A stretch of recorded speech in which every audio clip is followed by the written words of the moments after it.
Welcome, honored guests, to St. Trina's Lore Corner, the birthplace of our dynasty. Please join us as we examine our dynasty in detail.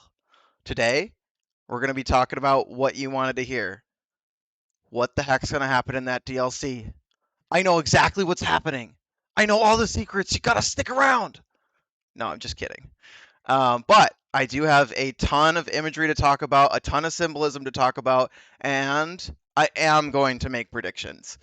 Um, sometimes I like to stay away from that, but I figured with DLC coming out and me being this well versed in the lore in this game for the first time, probably in my life, um, you know what? Let's make some guesses. So stick around. We're going to make a lot of those by the end of this. And yeah, I hope you guys have some fun. I'm going to turn off chat now, and then we're going to come back to chat in between the two sections of material I have to ask questions and maybe add some stuff if they have any stuff they want to clear up. So without further ado, let's get right into it. And thank you all so much for being here. Overlays down. And welcome to Reedsearch.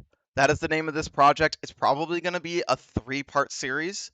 This is part 1.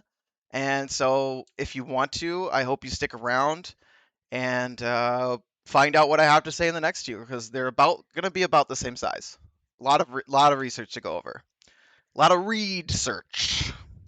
Here's a little fella to give you a little bit of a sneak preview of what we might be talking about eventually. And here, of course, is a screenshot of the screenshot. The DLC image in question. Now, today we're going to be working with a few assumptions. And I didn't write this down, so excuse me if I fumble over my words slightly. But the assumptions I'm working with are that this is some sort of dream world and or death world. We don't know how that works cosmologically or mechanically, but we are going to make a lot of guesses about things about this area. So I do think it is in a sleep realm of some sort, which is either very close to the death realm, overlapping the death realm, or just straight up the same place. They might just straight up be the same place. And I'm also assuming that this is Miquella / St. Trina, and that also makes Miquella's former master, Torrent's former master. So those are kind of like the parameters that I'm working with as far as like what lore heads think. And we can go over that in a separate video, but I kind of just want to breeze past that part because we got a lot to talk about. And this is kind of like designed for advanced lore heads anyway. So I don't want you to run away if you're new because you'll still get a lot out of the imagery talk. But yeah, that's just a note about how this is designed. We're going to skip past a few of the basic assumptions that a lot of the people in my circles will already know. So let's start off with section 1, the alchemist's introduction. Let's zoom in a little bit.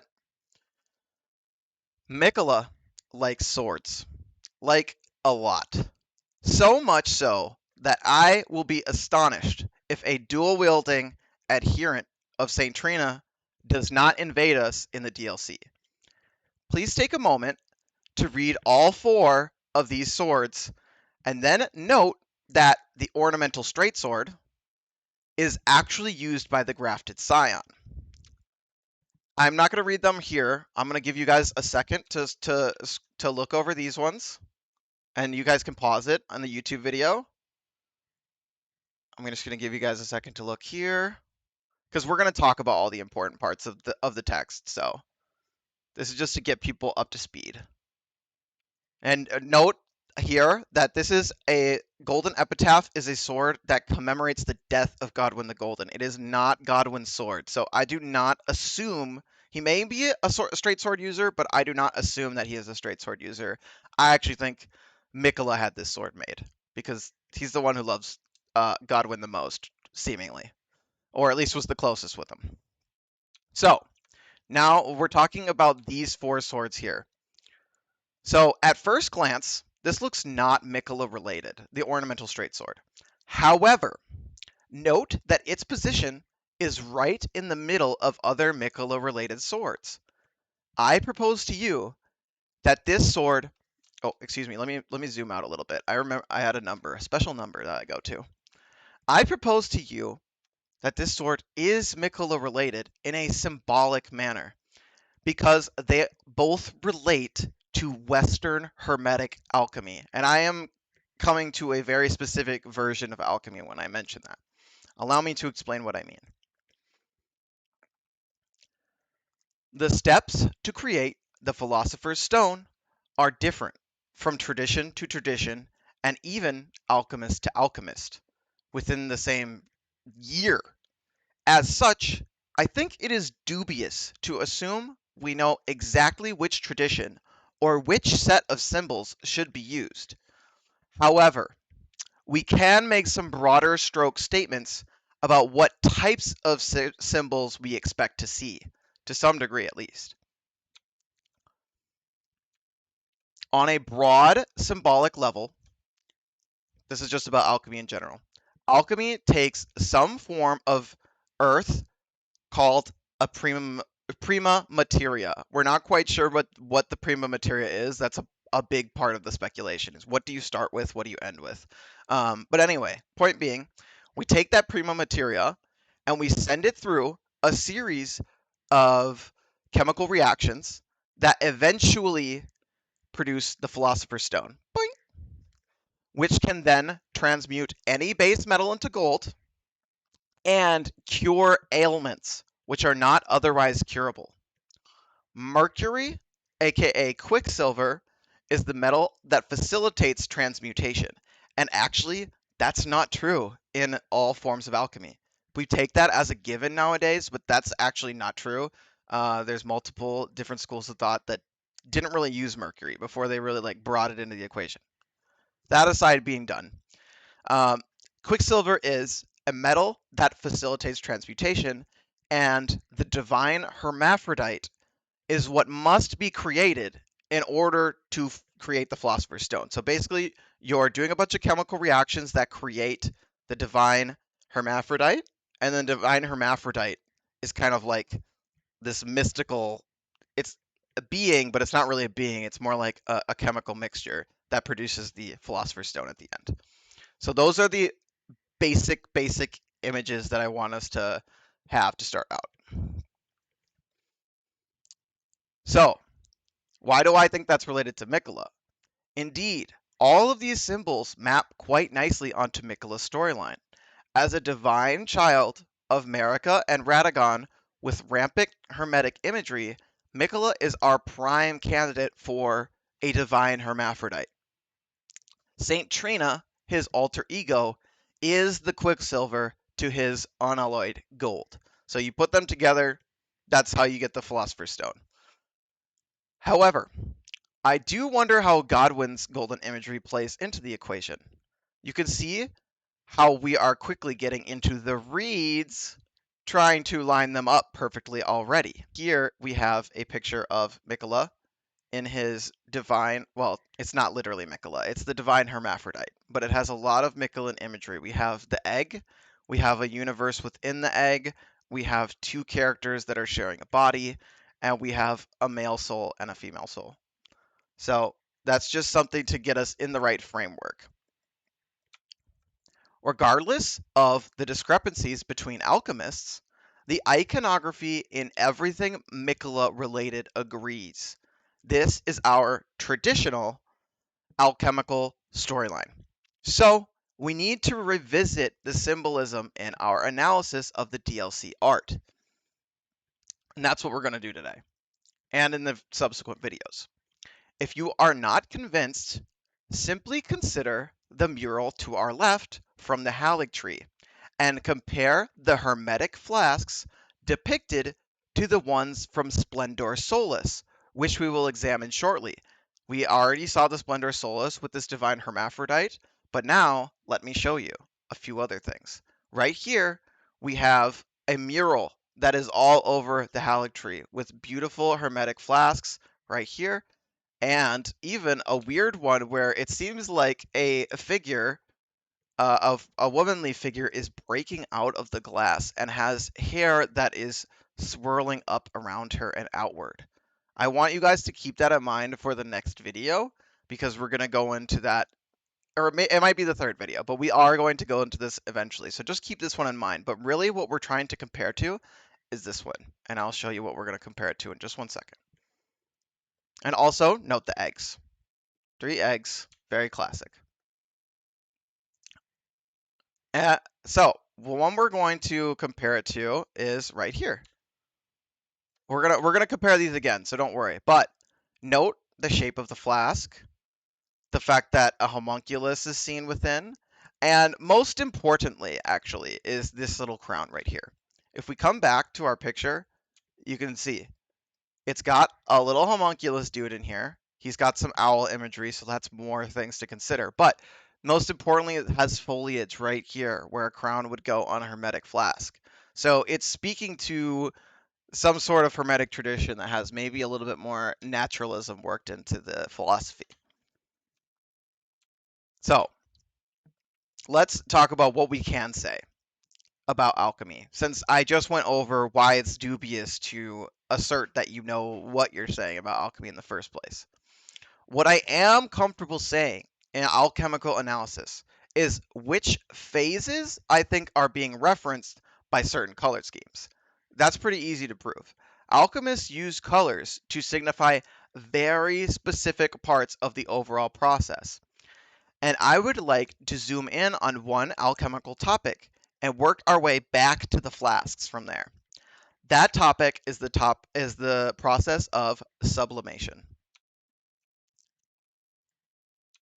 Sublimation is the process of solid matter changing states directly to gas, skipping the liquid state. Our most common example, of course, being dry ice sublimating into vapor when it comes in contact with oxygen. By heating and cooling a substance, you can purify it, and note the word purify here. I should have bolded that. You can purify it and remove certain elements through sublimation. Chemists still use this alchemical practice to this day because that part truly works. And here we have an example of just that.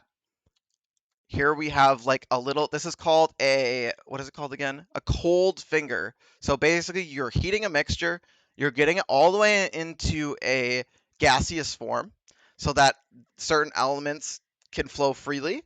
And then you put your cold finger in the mixture and that is pulling certain elements out while leaving the rest.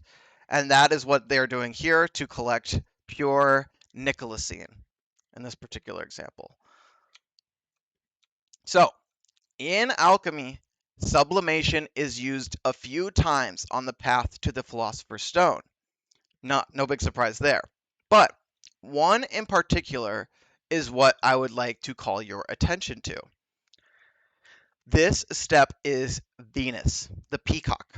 I want to zoom in one more time on the peacock itself, as it represents the mixture during this particular sublimation step. From my copy of the Splendor Solis, which we've been examining already. This stage of the alchemical process produces very beautiful, rapid changing colors on the wall of the flask. Here we have a sage. This is showing a parable, right? So it's got basically an entire fable with like lessons and whatever else they wanted to jam into this symbolically. But over here is the Venus hermetic flask that I was mentioning before. This is like a literal step on the path to creating the Philosopher's Stone. Here we have the peacock that represents the mixture sublimating and producing vivid colors. And I brought the picture of the mural here so that you could compare again how similar in shape these flasks are and iconography, especially the crown at the top. As previously stated, it can be dubious to try and say that the peacock symbol in Elden Ring has to do with Venus, sublimation, and this exact step from this exact manuscript. However, what we can do is find a peacock in game and strengthen, not create, strengthen any thematic arguments about said peacock using our alchemical interpretation. Here are some general characterizations we can make that we should keep in mind for later. 1. This step is neither the beginning nor the end of the process. 2. Purification is being invoked by sublimation. And 3. Vivid colors and volatile mixtures are being invoked in this particular stage. So that's just like some basic literary analysis we can make on that as a symbol. We will return to the peacock immediately in the next section. However, if you need further verification that Miquella is intrinsically linked to hermetic alchemy, please watch the YouTube video by industry titan Quailag. Elden John keeps me up at night. We have a link right here. So if you're coming through, you can find this link here or in the description of my YouTube video. And here's a little screenshot of all the pretty alchemical imagery that is talked about. It's one of their best, and it's part of an era that is just jam-packed with information. So I highly recommend you come and watch this era of, I guess, ramble seminars from Quailag. They are wonderful. I'm going to take a second to check in with chat and just say hi, take a breath, and see if we have any extra questions to ask before we move on to the next section. 1 second. Pretty peacock princes. Let's dive right into it. We were talking about peacock from the last time, so naturally we're going to start with talks of that. There is also spider imagery that we need to keep in mind here, but I'm not going to enter that into the equation just because I haven't analyzed the spider quite well enough, and I don't know how it fits in just yet. So we're just gonna stick to the peacock, stick to alchemy, and we'll work our way towards other topics as we get through things. As mentioned before, we will begin by using the peacock as a guiding moonlight on our path. Note first that the grafted scion uses a color scheme reminiscent of the peacock. Alchemically, this is an important marker. It could be depicting the current state of the world, but I actually think it is symbolic DLC foreshadowing. And that is what we're going to be getting into this in this section. Over here, we have the image from the art book that I think shows the peacock imagery the easiest. And it also shows the spider imagery that I mentioned pretty well too. But you see here, it's got these little things. And here, even if they didn't have those things, we've got like a peacock color scheme going down the body here. But even more telling is that even in the real game, I did not realize they got janky little doodads here. Hold on, let me get my little marker. Janky guys here, like clipping through. They're like separate from the cape and everything. They're clipping through all and like flying all over the place. So it's funny that we never noticed them because there's just so much going on in this character. But yeah, point being, this is the peacock. Full stop. Okay? Even the design of the grafted scion with its 4 spinal columns echoes elements blending together into something like an e-girl smoothie of life. So we've got blended states also being evoked here, just like with the peacock. And here is the peacock again for reference. The Venus phase signals when the mixture is in a volatile, colorful, and state and still in need of purification. Also, states in transition are being evoked because this is transitioning from solid to vapor, and also it's going into like the next phase of the alchemical process, which is like the purification, like when you're getting somewhere is what I would call it. Oh, whoops, I accidentally copied that twice. Just as before, Miquella's current story state is very reminiscent of the Venus phase. In general, his role as the abundant green and gold sun of America reflects a noble peacock. And remember, he has green in his color scheme because of all the spring stuff. Furthermore, he is seeking purification and is well along his journey to ascension, but cannot complete his mission. This gives me all the pieces I need to say, this dude right here, regardless of the fact that he looks like a moth, he might be a spider, but he is in the peacock phase when he's in that little dream. Here we have the 7 hermetic flasks that you are supposed to use. Sorry, to turn your prima materia into the philosopher's stone. We have several steps, and as you go, the states become more and more mixed. They start off as 3 different elements, 4 different elements, then they mix them together, then they change them, then they purify them, and then you start the ascension process, which is the White Queen and the Red King. And then finally, the Divine Hermaphrodite, which doesn't have its own flask in this model. So, my point there is to say that this gives you a framework of like what symbols should be at the beginning of your story and what symbols should be at the end of your story if you want to tell a tale that uses really strong hermetic symbolism, which when we map Elden Ring and its potential DLCs onto that map, I think it actually lines up with how Miyazaki usually structures his story. As our friend Qualag always says, usually we start from somebody else's climax and we play their falling action and then we get like our climax at the end. It's kind of a funny story structure. But usually what we do in the DLC is we take all of the setup leading up to that climax. So the DLC usually leads you up to the start of the game. And if the DLC is inside of Miquella's dream, inside of that little egg in Moog's arena, like a lot of people have suggested over time, then maybe the timeline works a little bit like this. Elden Ring mostly takes place during the White Queen and the Red King eras when demigods are really established and they're all trying to like make it to the final step, right?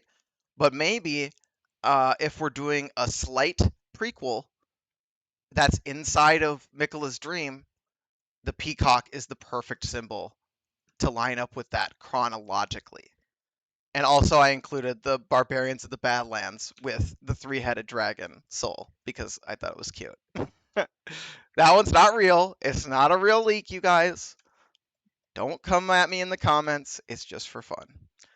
So, point being, we got a lot of stuff Miquella related lining up really well with the peacock. So I think that's pretty much established. So there is a very likelihood that this is referencing a peacock and that the straight swords are referencing Miquella. But we've got one more element to speak for, and that is the shield. So let's talk about that a little bit. Godwin is a big X factor in any analysis because we do not know what he wields for certain. We don't really know much about him in general, but we're talking about equipment here. So, however, I want you guys to know that the Golden Beast Crest Shield, which is the one that the original Grafted Scion drops, along with the swords, states that it is lighter than most Great Shields, and subsequently easier to wield. I find it likely that this is a shield designed for young nobility to learn on, to practice with, and could be a design for Godwyn before he was strong enough to wield the Golden Great Shield, which is quite a bit heavier. Here is the one that comes from the Scion. You can see the description here. The beast depicted is Siraj, so it's definitely with the golden lineage and all that. But yeah, then we have the Golden Great Shield, which is what Lanedale Knights actually use. And it's like, look, you can see it's far away. This is way lighter than these guys. They're in the same class. They're both Great Shields, but this is like a totally different world. So I think it's designed for a younger character, and it may be Godwyn's, and I'm going to show you a little bit more. On the right, we're about to see is a rip from Reddit user Tintinmdm. Through their analysis of this statue from the Haligtree, which we're about to look at, the community has concluded that this most likely depicts Godwin, protecting his younger siblings, Melania and Miquella. Let's take a look. Here we have just the statue on its own. These are all screenshots from Tintinmdm, and here is in context. That is Miquella, Godwin. Godwin is the protector here. So the imagery here, I already gave it away, speaks to a protector archetype, which is often thrust on firstborn sons, if you think about it. So the imagery speaks to a protector archetype, and the cape that he holds covering Miquella could be a direct reference to him favoring a great shield. We don't know for sure, but this is a heroic depiction of him being a protector, so a shield could very well be one of his main things. What he wields in the other hand, of course, could be anything. But I would love to see a dragon communion seal, actually. Like a spear, and then maybe he switches to a dragon communion seal. I think that would be dope. That's just for fun. But I do think he's going to wield a shield. So, up until this point, as I mentioned before, I have assumed the audience assumes that the DLC takes place in a sleep realm, very near or synonymous with the death realm. We do not have the time to explain exactly why I think this today, but please allow me to refer you to my work on gender expression in the lands between. In it, we examine the color purple, and how it has intimate ties with the color black, death, and sleep, and of course, Saint Trina. Miquella's alter ego is Saint Trina, the purple associated mystical being of sleep that just so happens to be a feminine alter ego. While I develop the rest of this document, please consider these 3 final notes. 1. Shadow of the Erd Tree takes place in a very dark place. What could very well be a deathbed dream, as mentioned in Fia's questline. 2. Saint Trina is known to travel the sleep realm. That one's easy. And 3. Albinoric archer women who ride wolves and mysteriously shoot Saint Trina's arrows also ride side saddle. Side saddle is a traditional feminine riding style, just like the figure in the DLC teaser below. Right here, y'all. She's riding side saddle. Just saying. Miquella is a royal boy, but he's riding side saddle. I wonder what that's all about. So, let's take a look at the actual encounter with the scion one more time. Here, we have this enemy jumping out from behind the Marika statue, quickly goes underneath the Erd tree, and then lands and fights you in this dead, decrepit zone. I told you that I thought this was DLC foreshadowing. So let's put it all together now that we have all the pieces. Now, remember that Marika on several occasions is symbolically and literally equated to the Erd tree or the Erd tree's blessing. So when you see a symbol that is literally Marika's body, that can also be referencing the Erd tree. Now, let's take this as a combination of the symbols we've talked about. This is you encountering Miquella and Godwyn in the shadow of the Erd tree. Both literally in this shot where they're leaping and it's literally under the shadow of the Erd tree, and symbolically with Marika under here. Now, tell me that doesn't look same symbolically here. It says it's the shadow of the Erd tree specifically. So, if we are assuming that this is the Erd tree, this is a very similar scene. The only person missing is Godwyn. But Godwin has insane amounts of foreshadowing all over this game, and we haven't seen him at all. So is it really that unreasonable to assume that he might be in this? Stay tuned. We're going to talk about it a lot more. Did I mention worm faces? There are a ton of other ties here, such as Quesadilla being related to purification in general, St. Trina's ties to spirit calling, and the cold, and as promised, I will be saying something about Reeds before this is all over. I, I can promise you that. Please stay tuned for all these topics and more coming up in part 2 and potentially part 3. It sure would be neat if they foreshadowed the DLC symbolically in the first encounter of the game. Please join us next time when we examine Miquella's ties to spirit calling, bells, and death. Here's my account. Depending on where you find this, you can find me everywhere as Saint Trina, S41NT, TR1N4, and like, comment, subscribe, please. Here's our credits. I'm going to go over them a little bit just so you guys can know who helped out with this. I had so many people help me out with this. Thank you so much for coming here today. Zlovsky II provided amazing reference materials. We haven't shown them yet, but we're going to.